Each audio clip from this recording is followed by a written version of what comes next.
They mocked her, judged her, laughed at her faded camo jacket, but they had no idea who she really was.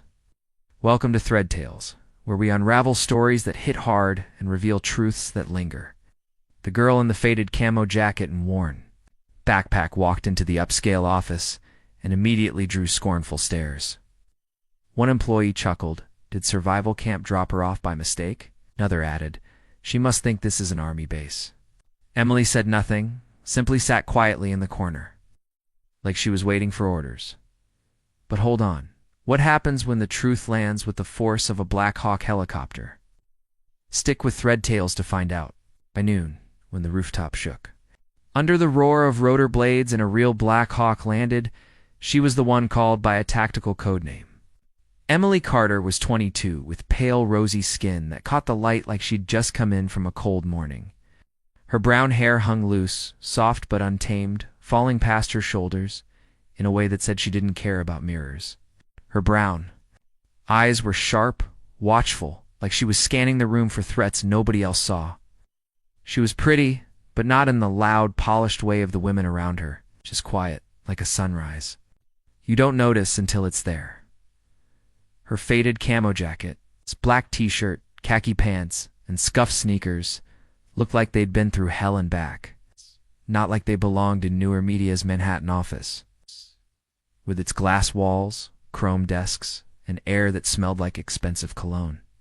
Her cloth backpack, frayed at the seams, hung off one shoulder, heavy with whatever she carried inside. The receptionist, Jenna, with a sleek ponytail and a blazer that probably cost a month's rent, barely looked up from her screen. Name? She asked, her voice clipped. Emily Carter. Emily said, soft but steady. Jenna's lips twitched, a half smirk, and she pointed to a corner chair. Sit there. One will get you. The office was a hive of Monday morning chaos. Phones buzzing, heels clicking on hardwood, people tossing around words like brand alignment and Q4 targets like they were throwing punches. Emily sat where she was told, her backpack on her lap, her hands still but alert. She watched the room, like she was memorizing it, noting the fire exits, the way people leaned into conversations, the rhythm of their movements. A woman in her mid-30s, Tara, with a laugh that cut like a knife in a blazer tailored to perfection, leaned over to a guy named Josh, whose smartwatch kept flashing notifications. Survival camp recruiting collaborators now, Tara said, loud, enough for Emily to hear. Josh, with gelled hair and teeth to white, grinned. She probably got dropped off by the wrong truck. The laughter spread quick and sharp, like a spark catching dry grass. A few heads turned, eyes sliding over Emily like she was a stain on the glass. She didn't flinch. She just shifted her backpack, her fingers brushing the worn straps, and stared out the window at the gray November sky, where the city skyline loomed like a challenge. Can you imagine the weight of those stares? The sting of their words? Stay with Thread Tales, because this story's about to turn the tables. Right then, a junior account manager named Derek, all slick hair and overpriced loafers, sauntered by with a coffee in hand. He stopped, looked Emily up and down, and let out a low whistle. "What's this? A field trip from boot camp," he said loud enough for the nearby cubicles to hear. People snickered, heads popping up like meerkats. Derek leaned against a desk, smirking. "You know, we've got a dress code here. Did you miss the memo, or is this your way of standing out?" Emily kept her eyes on the window, her fingers tightening slightly on her backpack strap. "I'm here to work," she said, her voice low but firm. Derek laughed, turning to Tara. "Work. She looks like she's ready to dig a trench." The room buzzed with amusement, a few people clapping like it was a performance. Emily didn't respond. She just stood, adjusted her jacket, and walked toward the supply room, her steps steady, like she was navigating a minefield. The laughter followed her, but she didn't look back. The team introduction happened at 9:30. In a conference room with floor-to-ceiling windows and a mahogany table that gleamed under the lights, Greg, the team leader, a wiry guy in his 40s, with a squint that made him look like he was always sizing you up. He ran through the intros like he was reading a grocery list, barely pausing when he got to Emily. "Emily Carter, temp intern, logistics, or whatever," he said, flipping to the next page of his notes. Emily stood, her voice clear, despite its softness. "I'm here to assist with operations and supply chain coordination." Greg cut her off with a wave. "Never mind, just have her audit supply inventory." He pointed to a stack of clipboards by the door, like she was an afterthought. A woman in the back, Vanessa, with a diamond bracelet and a scowl that could curdle milk, whispered too. "Her neighbor, a fancy office like this, hires military interns now?" The room chuckled, the sound cold and jagged. Emily picked up a clipboard and walked out, her sneakers squeaking faintly on the polished floor. Someone muttered, "What's with the army surplus vibe?" and the laughter chased her down the hall. As Emily disappeared into the hallway, a project coordinator named Rachel, with a bob haircut and a habit of twirling her pen, leaned over to Greg. "You sure about her?" she asked, her voice dripping with doubt. "She doesn't exactly scream team player." Greg smirked, tapping his pen on the table. "She's temporary, probably some diversity quota thing. Let her count pens and stay out of the way." The room nodded, a few people exchanging knowing glances. Rachel stood and walked to the door, peering out at Emily, who was already flipping through the clipboard pages with a focus that didn't match the room's dismissal. Rachel turned back, her voice loud enough to carry. "Hope she's better at inventory than she is at first impressions." The laughter was softer this time, but it stung just the same. Emily, out of sight, paused for a split second, her hand hovering over the clipboard, then kept working. Her face unreadable. If this story is hitting you where it hurts, maybe you've felt those stares, heard those laughs when you were just trying to exist. Do me a favor. Grab your phone, give this video a like, drop a comment about what it's making you feel. Hit subscribe to Thread Tales. Stories like Emily's remind us we're not alone, and your support keeps them alive. All right, let's keep going. Emily spent the morning in a cramped storage room, checking off items on the inventory list, boxes of pens, reams of paper, coffee pods stacked like ammunition. Her hands moved with a quiet precision, like she'd done this in worse places than a climate-controlled office. She paused once, glancing at a small, faded photo tucked in her backpack. A group of soldiers in desert gear, their faces blurred by dust. But she didn't linger around 10:15. A piercing wail sliced through the office-to-fire alarm on the 10th floor, screeching for the third time that week. People groaned, some covering their ears, others pulling out their phones to complain. Kyle, the tech guy, lanky, with a man bun and a vape pen tucked in his pocket, threw up his hands. "It's the relay again. Need the manufacturer. 2 days, maybe 3. Right." The office buzzed with frustration, but Emily set her clipboard down and walked to the alarm panel. She studied it for a moment, her eyes narrowing like she was reading a map. She popped the cover open with a flick of her wrist, pulled a ballpoint pen from her pocket, and reset the relay with a single careful nudge. The alarm stopped. The room went dead quiet, every eye on her. Kyle blinked, his vape pen dangling. "How'd you?" Emily clicked the pen closed and slipped it back in her pocket. "In the military, we had to fix these under fire." She went back to her inventory, her sneakers silent now, like the room was holding its breath. Just as Emily returned to her work, a facilities manager named Carl, a burly guy with a clipboard of his own and a habit of talking too loud, stormed into the room. He'd been on the phone with the alarm company, his face red from shouting. "Who messed with the panel?" he demanded, glaring at Kyle. Before Kyle could answer, Tara pointed at Emily, her voice sharp with amusement. "She did it, with a pen, no less." Carl turned, his eyes narrowing as he took in Emily's camo jacket and scuffed sneakers. You think you're some kind of electrician now?" He laughed, a deep, mocking sound that echoed off the walls. "Next time, leave it to the professionals, kid." Emily didn't look up from her clipboard. "It's fixed," she said, her voice even. Carl snorted, shaking his head as he walked away. Unbelievable interns playing hero. The room buzzed with whispers, a few people smirking as they watched Emily mark another box on her list. her hands steady, like she hadn't just silenced a siren, nobody else could. The silence didn't last. By noon, the break room was packed with interns, all in their early 20s, dressed like they were auditioning for a lifestyle blog. Emily sat at the edge of a table, eating a sandwich from a brown paper bag, her backpack at her feet.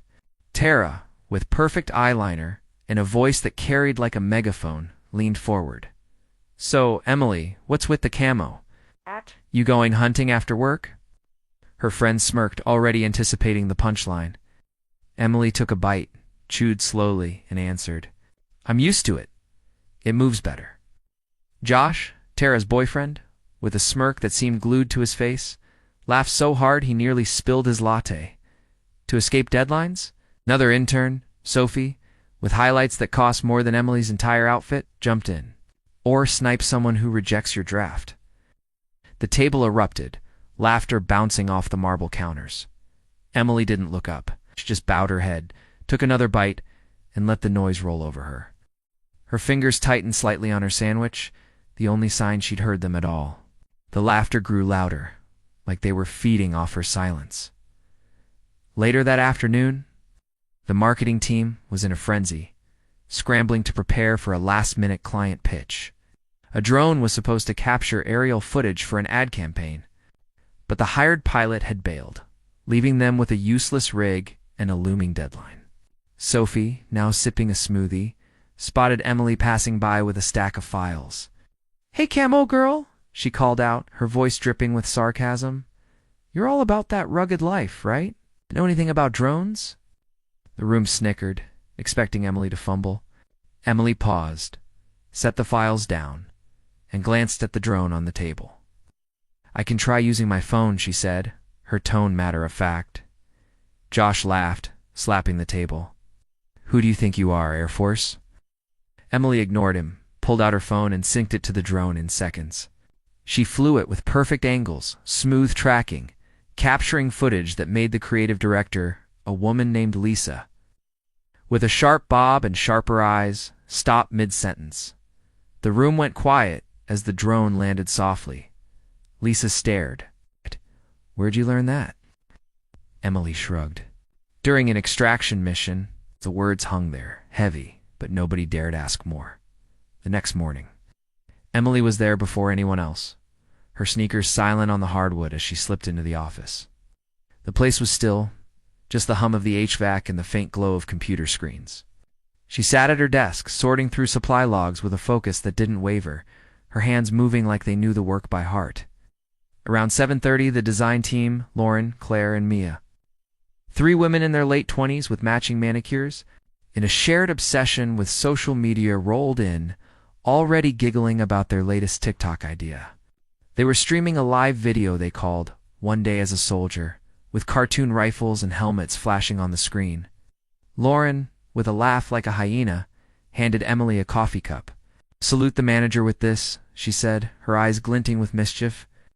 Claire, petite and sharp-tongued, grabbed Emily's backpack from the chair and started digging through it. "Let's see what's in here. Grenades? A compass?" the others howled, as Claire pulled out a rusty tin and a tattered map, holding them up for the camera. "What is this? A pirate treasure map?" The live chat exploded with laughing emojis and comments like Lost in the Woods vibes. Emily reached for her backpack, her voice low but firm. "Careful, that's fragile." Claire paused, just for a second, but the laughter kept going, the phone still recording. Right then, a janitor named Mike, an older guy with a gray beard and a quiet way of moving, was mopping nearby. He glanced at the map in Claire's hand, his eyes narrowing slightly. He'd served in the Navy years ago, and something about the grid lines and handwritten marks looked familiar, like something he'd seen on a ship's navigation table. He didn't say anything, just kept mopping. But his gaze lingered on Emily as she took her backpack back.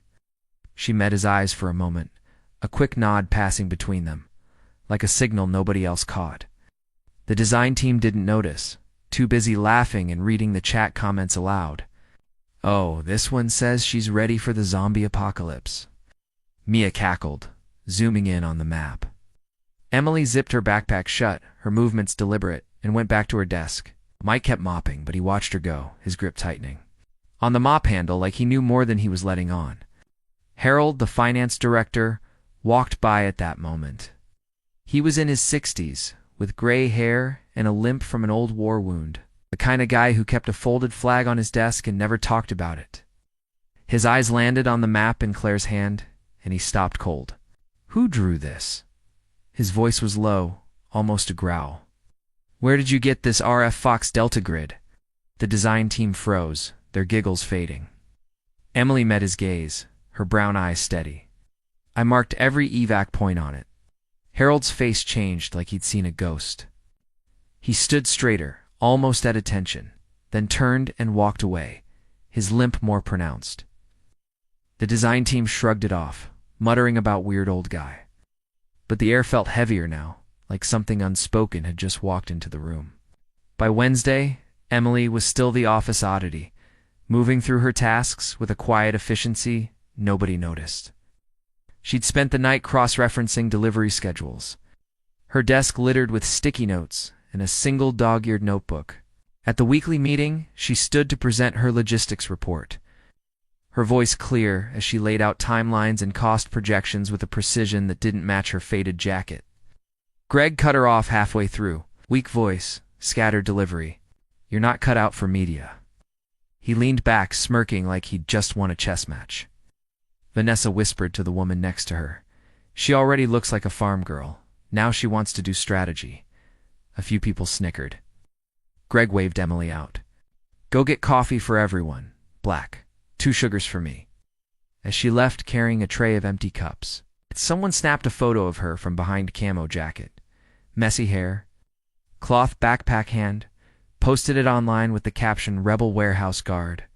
The comments poured in. Did she get lost on the way to a militia meeting? Emily didn't see it. She was already downstairs, waiting at the cafe counter, her hands steady as she counted out exact change. Down at the cafe, the barista, the young guy named Sam, with tattoos peeking out from his sleeves, noticed Emily's calm focus as she handed over crumpled bills. He'd seen her come in every day, always ordering the same plain coffee, no fuss. Today, though, he leaned forward, curious. "You don't seem like the corporate type," he said, half joking. Emily glanced up, her eyes meeting his for a moment. "I'm not," she said, her voice quiet but firm. Sam raised an eyebrow, handing her the tray. "So, what's your deal? You look like you've seen more than this place?" Emily paused, her fingers brushing the edge of the tray. "Just passing through," she said, and walked away, leaving Sam staring after her. Back in the office, the photo of her was still making the rounds, the comments growing meaner by the minute. Nobody noticed the way Sam's question had made her pause, or how her hand lingered on the tray like she was remembering a different kind of weight. When she returned, balancing a tray of coffees, the office was quieter than usual. Faint, high-pitched tone was coming from the speakers, barely noticeable, but persistent. People glanced around, annoyed. Kyle muttered, "Another glitch," and started typing. Emily set the tray down, pulled out her phone, and checked something. Her face tightened, her jaw clenching. "That's an Alpha Bravo call," she said, her voice cutting through the chatter.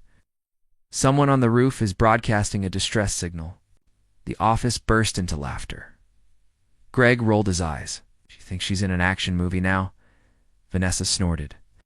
"What's next? Parachuting out the window?" Emily didn't wait. She was already running for the stairs, her sneakers pounding, her backpack bouncing against her shoulder. Halfway up the stairwell, Emily passed a security guard named Tony, a stocky guy with a buzz cut and a habit of chewing gum. He'd been watching the office cameras all morning, catching glimpses of Emily's quiet movements. As she flew past, he called out, "Hey, slow down." "What's the rush?" Emily didn't stop, but she glanced back, her eyes sharp. "Trouble on the roof," she said, her voice clipped, like she was giving an order. Tony frowned, his gum chewing, pausing. For a moment, he'd served a stint in the army years ago, and something about her tone, her posture, felt familiar, like a soldier who knew more than she was saying. He hesitated, then followed her up, his radio crackling as he called for backup. Downstairs, the office was still laughing, oblivious to the way Tony's steps quickened. like he sensed something the rest of them didn't. The rooftop door slammed open, and Emily stepped out just as the air began to shake. A low, rhythmic thud grew louder, closer, until a Black Hawk helicopter descended, its blades kicking up dust and wind. Downstairs, the office erupted. People rushed to the windows, phones out, recording military chopper. Josh shouted, his voice high with shock. Greg stormed forward, his face red. Who called that? This is a civilian building. Emily turned back, her hair whipping in the rotor wash. Sorry, she said, her voice steady. They're here for me. The laughter was louder this time, disbelieving. Until a man in tactical gear stepped out of the chopper, his boots heavy on the rooftop. Lieutenant Carter, he shouted. Mission flag status. The office went silent. Phones lowered. Eyes widened. Tony, the security guard, had reached the rooftop just in time to hear the shout. He froze, his radio still in hand, staring at Emily as she responded. Her posture had changed, starter, like she was stepping into a role she'd worn for years. Active. She called back, her voice cutting through the wind. Tony's jaw tightened, his gum forgotten. He'd heard that call sign before, years ago, in a briefing about a tactical unit that vanished in a red zone. He stepped back, his hand hovering over his radio like he wasn't sure whether to speak or salute. Downstairs, the office was glued to the live feed, but nobody saw Tony's reaction or the way his eyes followed Emily. Like he was piecing together a puzzle nobody else had noticed. Emily stepped forward, her posture shifting straighter, sharper, like she was stepping back into a role she'd never left. Active. She called back, her voice carrying over the wind. The man nodded, handed her a headset, and gestured to the chopper. Downstairs, the office was frozen, everyone staring at the live feed on someone's phone. Then the news broke. A headline flashed on Tara's laptop. Black Hawk 7 Alpha returns. Youngest tactical commander makes public appearance. Old footage. Started circulating Miley, barely 19, in a trench, headset on, coordinating an evacuation under gunfire. Her face was younger, but the eyes were the same, steady, unflinching. Another clip showed her directing a medic team through a sandstorm, her voice calm even as explosions lit up the background. Back in the conference room, Lisa, the creative director, was still replaying the drone footage Emily had captured. She'd been skeptical at first, but now she stared at her screen, her sharp bob swaying as she shook her head. This isn't amateur work, she muttered to herself, zooming in on the smooth, professional angles. She called over Kyle, who was still clutching his vape pen. Look at this. This is military-grade precision. Kyle frowned, glancing at the live feed of the chopper on the rooftop. You think she's what? Some kind of operative? Lisa didn't answer, but her fingers paused on the keyboard. Like she was starting to see Emily in a new light, the office was too busy gawking at the helicopter to notice. Lisa's quiet realization, or the way she saved the drone footage to a private folder, like it was evidence of something bigger. The office was chaos. Now people whispered, pointed, scrawled. That's her, Tara said, her voice small. Josh stared at his phone, his smirk gone. Claire, still holding the tattered map, dropped it on the desk like it was radioactive. Harold stood by his office door, watching the footage with a look that was half pride, half pain. He'd known the map wasn't just paper. It was an unreleased military navigation chart marked with evacuation points only red zone officers carried. Emily had kept it in her backpack, next to a rusty tin that probably held her lunch. Like it was just another thing she carried. As the chopper's roar faded, a junior HR rep named Amanda, with glasses and a nervous habit of tugging her sleeves, was scrolling through her phone in the break room. She stumbled across a Defense Department bulletin that had just gone public, mentioning Black Hawk 7 Alpha and a Lieutenant Carter. Her hands shook as she clicked through, finding a grainy photo of Emily. Younger, in tactical gear, standing in front of a burning vehicle. Amanda gasped, loud enough to make Sophie turn. What? Sophie asked, annoyed. Amanda shoved her phone forward. This is her. This is Emily. The break room went quiet, everyone crowding around to see.